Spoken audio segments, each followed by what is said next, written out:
এখন শুরু করছি আমি পদ্মজা পর্ব ৭১। উপন্যাস আমি পদ্মজা। লেখক ইলমা বেহরোজ, কণ্ঠস্বর আনিকা কবির, ভিডিও সম্পাদনা রোহান মণ্ডল। সকালের ঘন কুয়াশার চাদরে ঢেকে আছে প্রকৃতি। কাঠের ২ তলা বাড়ির উঠানে শুটিং দলের সবাই বসে আছে। হিমেল হাওয়ার সঙ্গে আসা কনকনে শীত সবাইকে কাবু করে ফেলেছে। সবার মুখ থেকে ধোঁয়া বের হচ্ছে। শাকিল নামে একটা ছেলে উঠোনের মাঝে আগুন ধরালো। লিখন আগুন থেকে তাপ নেয়। তীব্র ঠান্ডার জন্য শুটিং এগোচ্ছে না, বারবার পিছিয়ে যাচ্ছে। সূর্য যখন আকাশে উদিত হয়, মৃদুলের দেখা মেলে। সে লিখনের সাথে করমর্দন করে বলল, কেমন আছো ভাই? লিখন হেসে বলল, ভালো। এই শাকিল, একটা চেয়ার দিয়ে যাও। শাকিল চেয়ার দিয়ে যায়। মৃদুল বসল। দুজনেই বড়ই গাছের নিচে বসে আছে। সেখান থেকে অলন্দপুরের বড় সড়ক দেখা যায়। লিখন বলল, তারপর কেমন আছো? জি ভাই, ভালো আছি। একটা দরকারে আইছি ভাই। লিখন মৃদুলের দিকে মুখ করে বসল। মৃদুল লজ্জা পাচ্ছে। লিখন বলল, পূর্ণার ব্যাপারে কিছু? মৃদুলের অপ্রস্তুত হয়ে পড়ে। সত্যি সে লজ্জা পাচ্ছে। ঘাড় মেসেজ করতে করতে বলল, পূর্ণারে কেমনে কি বলতাম বুঝতাছি না, একটু বইলা দাও না। লিখন সশব্দে হাসল। মৃদুলের সাথে যতবার তার দেখা হয় ততবারই সে হাসতে বাধ্য। মৃদুল বলল, আমির ভাই আর তুমি এসব অনেক ভালা বোঝো। আমির ভাইরে ডর লাগে, তাই তোমার কাছে আইছি। লিখন বলল, এটা কোনো ব্যাপার? তারপর দূরের পথ চেয়ে বলল, আমার একটা ইচ্ছে ছিল, শীতের জ্যোৎস্নায় নৌকা নিয়ে মাঝ নদীতে যাব। নৌকায় আমি থাকবো আর আমি যাকে ভালোবাসি সে থাকবে। চারিদিকে জ্যোৎস্না টুকটুক করে পড়বে। সেই সময়টাকে সাক্ষী রেখে বিয়ের প্রস্তাব দেব। মনের সব অনুভূতি জানাবো। কিন্তু আমার ভাগ্যে সেই সময়টা আসেনি। তুমি চেষ্টা করতে পারো। লিখনের কথা মৃদুলের খুব পছন্দ হয়। সে প্রফুল্লিত হয়ে বলল, সুন্দর বলছো ভাই। তারপর মুখ গুমট করে বলল, কিন্তু এখন তো জ্যোৎস্না নাই। শুনেছি শুক্রবার জ্যোৎস্না রাত। আমাদের জ্যোৎস্না নিয়ে কাজ আছে। নায়িকারে ভালোবাসার কথা বলবেন নাকি? না, নায়িকা মারা যাবে। মৃদুল উঠোনের দিকে তাকিয়ে বলল, ভাই, নায়িকা কোনটা? লিখন আঙুলের ইশারায় একটা মেয়েকে দেখিয়ে বলল, নীল শাড়ি পরা মেয়েটা। মৃদুল মেয়েটাকে দেখে বলল, এ তো আসমানের পরী। লিখন হাসল, বলল, পূর্ণার সামনে এই কথা বলিও না। দুজন একসাথে হাসল। আরো অনেক কথা বলল। মৃদুল কথার ফাঁকে খেয়াল করেছে যে মেয়েটিকে লিখন নায়িকা বলেছে সে মেয়েটি বারবার লিখনের দিকে তাকাচ্ছে। দৃষ্টিটা অন্যরকম। মৃদুল লিখনকে বলল, ভাই, নায়িকা বোধহয় তোমারে পছন্দ করে। লিখন ফিরে তাকাতেই মেয়েটি দ্রুত চোখ সরিয়ে নেয়। লিখন মৃদুলকে বলল, আর ওদিকে তাকিও না, তোমার ধারণা সত্যি। মৃদুল উৎসুক হয়ে এগিয়ে আসে। আগ্রহ নিয়ে বলে, ওনার নাম কি? ফারহিন ত্রিধা। মাশাআল্লাহ, নামের মতোই সুন্দর। তোমার সাথে কিন্তু মানাবে। লিখন স্মিত হেসে বলল, মানায় তো কতজনের সাথে, আমরা কি সবাইকে পাই? মৃদুল নাসূচক মাথা নাড়ালো। লিখন বলল, ত্রিধা ছেলে মানুষ, নতুন এসেছে মিডিয়া জগতে। শুনেছি আমার জন্য নাকি মিডিয়া জগতে এসেছে। আমি যাকে ভালোবাসি তাকে ভুলিয়ে দিয়ে নিজে জায়গা করে নেবে। এটা কি ছেলে মানুষই ভাবনা নয়? লিখন হাসলো মৃদুলও। লিখন বলল, আমরা জীবনে অনেক কিছুই চাই, সব কিন্তু পাই না। এটা সম্ভব নয়। আমার কি নেই? সবই আছে, কিছুরই অভাব নেই। শুধু একটা অংশই ফাঁকা। সে অংশটা কখনো পূর্ণ হবে কিনা জানি না। পূর্ণ হবে একদিন, এটা ভাবাও ঠিক নয়। কারণ যাকে চাই সে পরস্ত্রী। তবুও মন ভেবে ফেলে, যদিও এই আশা পূর্ণ হয়, আমার বর্তমানে যা কিছু আছে তার থেকে সব কিছু হারিয়ে যাবে। এটাই দুনিয়ার নিয়ম, নিয়তি। কিছুর অভাব না থাকলে তুমি কার পিছনে দৌড়াবে? কিসের আশায় বাঁচবে? অপূর্ণতা একাধারে সৌভাগ্য, আবার দুর্ভাগ্য। অপূর্ণতা একাধারে সৌভাগ্য, আবার একাধারে দুর্ভাগ্য। তুমি অনেক বুঝো ভাই। এই যে ত্রিধা পাগলামি করে, আমি কিন্তু মানা করি না, তালও দেই না। পাগলামি করে যদি নিজের মনকে তৃপ্ত রাখতে পারে তবে করুক না। সে তো জানে আমার মন অন্যখানে ছুটে। কতদিন অবিবাহিত থাকবা? এবার বিয়ে করে নাও। আম্মা চিঠি পাঠিয়েছেন, কোনো রাজনীতিবিদের মেয়ের সাথে বিয়ের কথা চলছে। এইবার ফিরে বিয়ে করতেই হবে, নয়তো নাকি বিষ খেয়ে আত্মহত্যা করবেন। এটা কোনো কথা? এইবার বিয়ে কইরা নেওয়া দরকার। খালাম্মারও তো ইচ্ছে হয় ছেলের বউ দেখার। মৃদুল, তুমি সব জানো। তুমি খুব ভালো ছেলে, ভালোবাসাও বোঝো। তাই তোমার সাথে কিছু বলি। পদ্মজা শুধু একটা নাম না, আমার মনে হয় পদ্মজা শব্দটা একটা প্রাণ, আমার বেঁচে থাকার অনুপ্রেরণা। আমি খুব খারাপভাবে পদ্মজাতে ফেঁসে গেছি। আমার মাঝে মাঝে দম বন্ধ কর সরি আমার মাঝে মাঝে দম বন্ধ কর কষ্ট হয়। তখন চেষ্টা করি পদ্মজা নামক মায়াজাল থেকে বেরোতে, কিন্তু পারি না। এই যে বেঁচে আছি, প্রতি মুহূর্তে মনে হয় পদ্মজা আসবে, একদিন আমার কাছে আসবে। মানুষ তো আশা নিয়েই বাঁচে, আশা পূরণ হোক বা না হোক, আশা রাখতে তো দোষ নেই, বাঁচতে তো হবেই। ত্রিধা আমাকে ভালোবাসে, আমি বুঝি। যখন শুটিং চলে, মুখস্থ ডায়লগগুলো ত্রিধা মন থেকে অনুভব করে আমাকে বলে, কিন্তু আমি কিছু করতে পারি না। আমার তখন খারাপ লাগে। আমি নিজে একজনের প্রেমে ব্যাকুল, তাই অন্য কারোর ব্যাকুলতা আমি বুঝি। এখন আমি পদ্মজার অনুভূতিও বুঝি। পদ্মজার জায়গায় আমি দাঁড়িয়েছি। ত্রিধা আমাকে পদ্মজার অনুভূতি বুঝিয়ে দিয়েছে। আমি ত্রিধাকে যেমন মনে জায়গা দিতে পারি না, পদ্মজাও আমাকে দিতে পারে না। পদ্মজা আমির হাওলাদারকে খুব ভালোবাসে। আমি নিজের ভালোবাসার সাথে তাদের ভালোবাসাকেও সম্মান করি। তাদের ভালোবাসা অতুলনীয়। বুকে একটু জ্বালা পোড়া হয় ঠিক, তবে এটাই বাস্তবতা। ত্রিধার জন্য আমার মায়া হয়। মেয়েটা অন্য কাউকে ভালোবেসে সুখী হতে পারত, ঘুরে ফিরে এমন কাউকে ভালোবেসেছে যে অন্য কাউকে ভালোবাসে। আমার মতো হয়তো পদ্মজাও ভাবে। ত্রিধার ভালোবাসাকেও আমি সম্মান করি।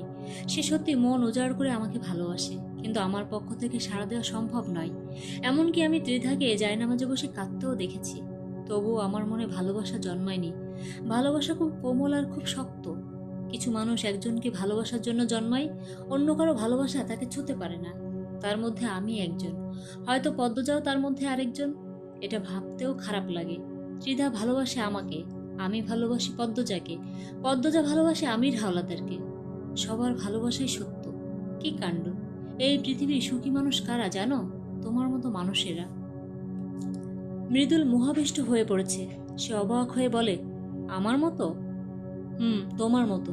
তুমি পূর্ণাকে ভালোবাসো, পূর্ণাও তোমাকে ভালোবাসে। তোমাদের তৃতীয় ব্যক্তি যন্ত্রণা সহ্য করতে হয় না। এই ভালোবাসাকে কখনো হারাতে দিও না। কপাল গুণে যাকে চাও সেও তোমাকেই চাই। কখনো অসম্মান করো না, ধরে রেখো। ভালোবাসা খুব দামি, যা সবাই পায় না। আমাদের জীবনে মা বাবা, নানা নানি, দাদা দাদি, ভাই বোন, অনেক মানুষ আছে যারা আমাদের ভালোবাসে। তবুও আমরা জীবনসঙ্গীর জন্য পাগল হই, তার ভালোবাসা পাওয়ার জন্য আকুল হয়ে থাকি। তার ভালোবাসা ছাড়া নিজেকে শূন্য মনে হয়। এই মায়া পৃথিবীর সৃষ্টির পর থেকে হয়ে এসেছে। আমিও তেমন একজনের ভালোবাসা পাওয়ার জন্য আকুল হয়ে আছি। ঝাপসা ভরে হেঁটেছি। এই জায়গাটা অন্য কাউকে দেওয়া সম্ভব নয়। তাই আমি বিয়ে করব না। কোনো মেয়েকে জীবন্ত হত্যা করার অধিকার আমার নেই। আমাকে যে বিয়ে করবে সে সুখী হবে না। আমি পারবো না। আমি স্বামী হিসেবে ব্যর্থ হয়ে যাব, কলঙ্ক লেগে যাবে। আমি সেটা হতে দেব না। মনে একজনকে রেখে আরেকজনকে বিয়ে করে তাকে সুখী করা একটা চ্যালেঞ্জ। আমি এই চ্যালেঞ্জটা নিতে পারবো না, কারণ আমি শতভাগ নিশ্চিত এই চ্যালেঞ্জে আমি হেরে যাব। যে যাই ভাবুক, একাই জীবন কাটিয়ে দিব। ভালোবেসে যাওয়াতেও শান্তি আছে। নিজের স্বার্থে সেই শান্তি আমি নষ্ট করব না। বিয়ের কথা আর কখনো বলো না। আম্মাকে আমি সামলে নেব। তুমি পূর্ণাকে দ্রুত বিয়ে করে নাও। যাই হয়ে যাক, কেউ কারো হাত ছাড়বে না। একজন পিছিয়ে গেলেই কিন্তু সব শেষ। মৃদুল লিখনের এক হাত ধরে বলল, ভাই, তোমারে কি বলবো আমি বুঝতাছি না, কিন্তু আমি পূর্ণারে মরে গেলেও ছাড়বো না। আমি আমার সৌভাগ্য ধরে রাখবো। লিখন মৃদুলের কাঁধে হাত রেখে বলল, ভালো প্রেমিক হয়ে ওঠো, ভালো স্বামী হয়ে ওঠো। তুমি বসো, শুটিং শুরু হবে, পরে আবার কথা হবে। যাও ভাই। শুটিং শুরু হলো। মৃদুল উঠে আসে। ত্রিধা নামক সুন্দরী মেয়েটার পরনে শাড়ি, কোমর সমান লম্বা চুল, রূপে কোনো কমতি নেই। তাও ত্রিধা লিখনের আকর্ষণ পাচ্ছে না। ভালোবাসা এত অদ্ভুত কেন হয়? মৃদুল ত্রিধাকে খেয়াল করে। ত্রিধার লিখনের দিকে তাকানোর দৃষ্টি অভিনয় নয়, একদম পূর্ণার মতো। পূর্ণা যেভাবে তার দিকে তাকায় ঠিক সেরকম। লিখন ত্রিধার হাতে ধরতেই ত্রিধার চোখে মুখে একটা আনন্দ ছিটিয়ে পড়ে। একমাত্র শুটিংই পারে তাকে লিখনের কাছাকাছি নিয়ে আসতে। মৃদুলের শরীরটা কেমন করে ওঠে। ভালোবাসার জগতে কত রূপের ভালোবাসা রয়েছে। পূর্ণার কথা খুব মনে পড়ছে। মৃদুল লিখনকে না বলেই বেরিয়ে পড়ে। বড়ই গাছের নিচে দুটো খালি চেয়ার পড়ে থাকে। চারিদিকে মিষ্টি রোদ ছড়িয়ে পড়ছে। সকাল সকাল পূর্ণা, প্রেমা, বাসন্তী, প্রান্ত সবাই মিলে হাওলাদার বাড়িতে চলে আসে। সবাই খুব চিন্তিত। তারা নিজের চোখে পদ্মজাকে দেখতে চায়। পদ্মজার গলায় মাফলার পড়েছে, যেন গলার দাগ দেখা না যায়। তার ঘরের সামনে একজন লোক সবসময় ঘুরঘুর করছে। আমির পাহারাদার রেখেছে। এছাড়া নজর রাখার জন্য লতিফা তো আছেই। পূর্ণা প্রেমা ঘরে ঢুকে চিৎকার করে আপা বলে পদ্মজাকে জড়িয়ে ধরল। পদ্মজা যেন প্রাণ ফিরে পায়। খুশিতে তার চোখে জল চলে আসে। সে দুই বোনের মাথায় চুমু দিয়ে বলে, আমার বোনেরা। পদ্মজার গালের ক্ষতস্থান সবার আগে প্রেমা খেয়াল করলো। সে প্রশ্ন করল, আপা, তোমার গালে কি হয়েছে? পদ্মজা হাসার চেষ্টা করে বলল, ব্যথা পেয়েছি। পূর্ণা পদ্মজার ক্ষতস্থান ছুঁয়ে বলল, আপা, এতটা কেমন করে হলো? কবে হলো? আমির ঘরে প্রবেশ করে। পূর্ণার জবাব দেয়, ঢাকা যাওয়ার পথে দুর্ঘটনা ঘটে। পদ্মজা আমিরের দিকে তাকালো। রাতের পর আর তার সাক্ষাৎ পাওয়া যায়নি। ফজরে অন্দরমহলে রিদওয়ান নিয়ে এসেছে। আমির পদ্মজার দিকে তাকালো না। সে টেবিলের উপর থেকে একটা কলম তুলে নিল। তারপর আসছি বলে চলে যায়। পদ্মজার মুখে বসিয়ে গেছে বানানো কথা। পূর্ণা উত্তেজিত হয়ে প্রশ্ন করে, আপা, দুর্ঘটনা মানে কেমনে কি হলো? পদ্মজার মিথ্যা বলতে অস্বস্তি হচ্ছে। সে বলল, যা হয়ে গেছে হয়েই গেছে, এখন তো ভালো আছি। দুর্ঘটনা মনে রাখতে নেই, এসব নিয়ে কোনো আলোচনা না। পূর্ণার খুব কষ্ট হচ্ছে। পদ্মজার ফর্সা গালে ক্ষতটা ভেসে আছে, ভয়ানক দেখাচ্ছে। পূর্ণা পদ্মজাকে জড়িয়ে ধরে। পদ্মজা টের পায় পূর্ণা কাঁদছে। পূর্ণা এত কেন ভালোবাসে? পদ্মজা পূর্ণার মাথায় হাত বুলিয়ে দিয়ে বলল, কাঁদে না, এইটুকুর জন্য কেউ কাঁদে? পূর্ণা কান্নামাখা স্বরে বলল, মনে হচ্ছে আমি ব্যথা পেয়েছি। পদ্মজা পূর্ণাকে সামনে দাঁড় করায়। পূর্ণার দুই গালে হাত রেখে বলে, আমার কাঁদুনি রে। পূর্ণা হাসে। তার সাথে পদ্মজাও হাসে। হাসে প্রেমা, প্রান্ত, বাসন্তী। পদ্মজার পাতাল ঘরে থাকা মেয়েগুলোর কথা মনে পড়ে যায়। সেই মেয়েগুলোর মা, বোন, বাবাও তো অপেক্ষা করে আছে, আশায় আছে একদিন তাদের মেয়ে বোন ঘরে ফিরবে। পদ্মজার বুক ফুঁড়ে দীর্ঘশ্বাস বেরিয়ে আসে। কিছুতেই মেয়েগুলোকে কুরবানি হতে দেওয়া যাবে না। সে তার সবকিছু ত্যাগ করে হলেও বাঁচাবে। পূর্ণারা দুপুরে চলে যায়। আমির ঘরে আসে। দরজা থেকে পদ্মজাকে বলে, কারো কাছে কিছু বলার চেষ্টা করবে না, এমনকি বোনদেরও না। নিজেকে নিয়ন্ত্রণে রাখবে। কাউকে কিছু বললে তোমার বোনদের ক্ষতি হবে। বাইরে শান্টু আছে, বাড়ির গেটেও দুজন আছে। বাইরে থেকে কেউ যেন না আসে, শুধু তোমার পরিবার ছাড়া। বেরোবার চেষ্টা করো না। আমির কথা শেষ করে ঘুরে দাঁড়াই। পদ্মজা প্রশ্ন করে, আম্মার কাছে আমাকে যেতে দেওয়া হচ্ছে না কেন? আম্মা অসুস্থ, ওনাকে আমি দেখতে চাই। বলে দিচ্ছি, যেতে দিবে। পূর্ণাকে বিয়ে দিতে চাই, খুব দ্রুত, প্রেমাকেও। আমির ঘুরে দাঁড়াই, বলল, প্রেমাকে কেন? আমার ভবিষ্যৎ আমি জানি না, হয় জেল নয় মৃত্যু, কিছু একটা হবেই। তাৎক্ষণিক আমির কিছু বলার মতো খুঁজে পেল না। সময় নিয়ে বলল, মৃদুল আর পূর্ণাকে গতকাল সন্ধ্যায় মেলায় দেখেছি। মৃদুলের সাথে কথা বলতে পারো। পদ্মজা অবাক হয়ে জানতে চাইল, সত্যি? কি করছিল? মেলায় কি করতে যায়? পদ্মজা বুঝতে পারে। সে বলল, ছোট ভাই আপনার মতো না, তার কোনো নিশ্চয়তা আছে? মৃদুল আমাদের বংশের না, তাই আমার সাথে নেই। বাইরে কিছু করে কিনা জানি না। পদ্মজা জবাব না শুনে আমির চলে যায়। পদ্মজা ভাবতে বসে, মৃদুল অনেক সুন্দর একটা ছেলে। সে কি পূর্ণাকে সত্যি ভালোবাসে, নাকি এমনি ঘুরতে গিয়েছিল? একটা ছেলে মেয়ে এমনি এমনি তো মেলায় ঘুরতে যাবে না। তাদের সমাজ তো এমন নয়। পদ্মজা দৌড়ে বেরিয়ে আসে। আমিরকে ডাকলো, শুনুন। আমির দাঁড়ালো। পদ্মজা বলল, আমি ছোট ভাইয়ের সাথে কথা বলতে চাই। সন্ধ্যায় কথা হবে আমার সামনে। ফরিনার অবস্থা করুণ। পদ্মজা সব জেনে গেছে। জানার পর অসুস্থতা কয়েক গুণ বেড়ে গেছে। মৃত্যুর প্রহর গুনছেন। পদ্মজা ঘরে ঢুকে দেখে ফরিনা চোখ বুজে শুয়ে আছেন। পদ্মজা ফরিনার শিওরে গিয়ে দাঁড়ালো, ডাকলো, আম্মা। ফরিনার বুক ছ্যাদ করে উঠল। তিনি চট করে চোখ খুললেন। চোখ জলে ভরে উঠল। তিনি উঠতে চান। পদ্মজা ধরে। ফরিনা কেঁদে উঠলেন। কেঁদে উঠে পদ্মজাও।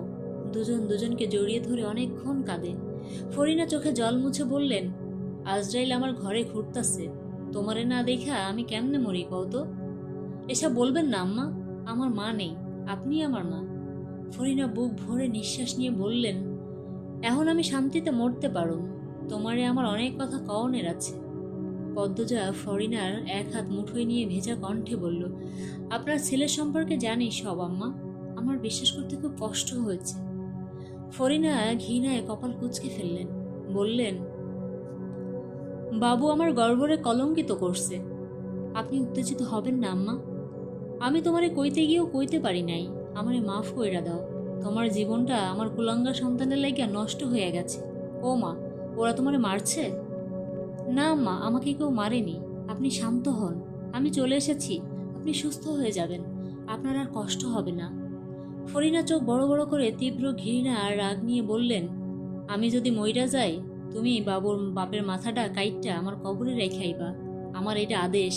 তাইলে আমার আত্মাটা শান্তি পাইব। ফরিনা ছটফট করছেন, শ্বাস নিচ্ছেন অনেক কষ্টে, রাগে শরীর কাঁপছে, বিছানায় দুর্গন্ধ, চোখ মুখ শুকিয়ে এইটুকু হয়ে গেছে। পদ্মজা দুই হাতে ফরিনাকে জড়িয়ে ধরল শান্ত করার জন্য। বলে, আম্মা শান্ত হন। আল্লাহ সব পাপের শাস্তি আগে থেকে বরাদ্দ করে রেখেছেন। সবার শাস্তি হবে, হতেই হবে। বাচ্চাটা আমার সাথে কি করেছে আমি তোমারে কইতে চাই, তুমি হুনো আমার কথা। সব শুনবো আম্মা, সব শুনবো। লতিফা বাবু বলল, খাবার নাকি খাচ্ছেন না? এখন খাবেন, ওষুধ খাবেন, ঘুমাবেন, তারপর একটু সুস্থ হয়ে সব বলবেন। আপনার গা জ্বরে পুড়ে যাচ্ছে, কাঁপছেন আপনি, শান্ত হন আপনি। ফরিনা আবল তাবল বলতেই থাকেন। মানুষটার মৃত্যু যেন ঘনিয়ে এসেছে। পদ্মজা বিছানা পরিষ্কার করে, ফরিনার শরীর মুছে দেয়, নতুন শাড়ি পরিয়ে খাইয়ে দিল, তারপর জোর করে ঘুম পাড়িয়ে লম্বা করে নিঃশ্বাস ছাড়ল। মানুষটার অতীত কতটা ভয়ঙ্কর সে জানে না, তবে শুনতে চায়। সবকিছু জেনে বড় কোনো উদ্যোগ নিতে হবে। পদ্মজার নিজের মায়ের একটা কথা মনে পড়ছে। তিনি সবসময় বলতেন, প্রতিটা মানুষ কোনো না কোনো উদ্দেশ্যে জন্মগ্রহণ করে। যদি এই কথাটি সত্যি হয়, তবে হাওলাদার বংশের শেষ পুরুষদের ধ্বংস করাই তার জন্মের উদ্দেশ্য। সে শতভাগ নিশ্চিত। এখানেই শেষ হলো আমি পদ্মজা পর্ব ৭১।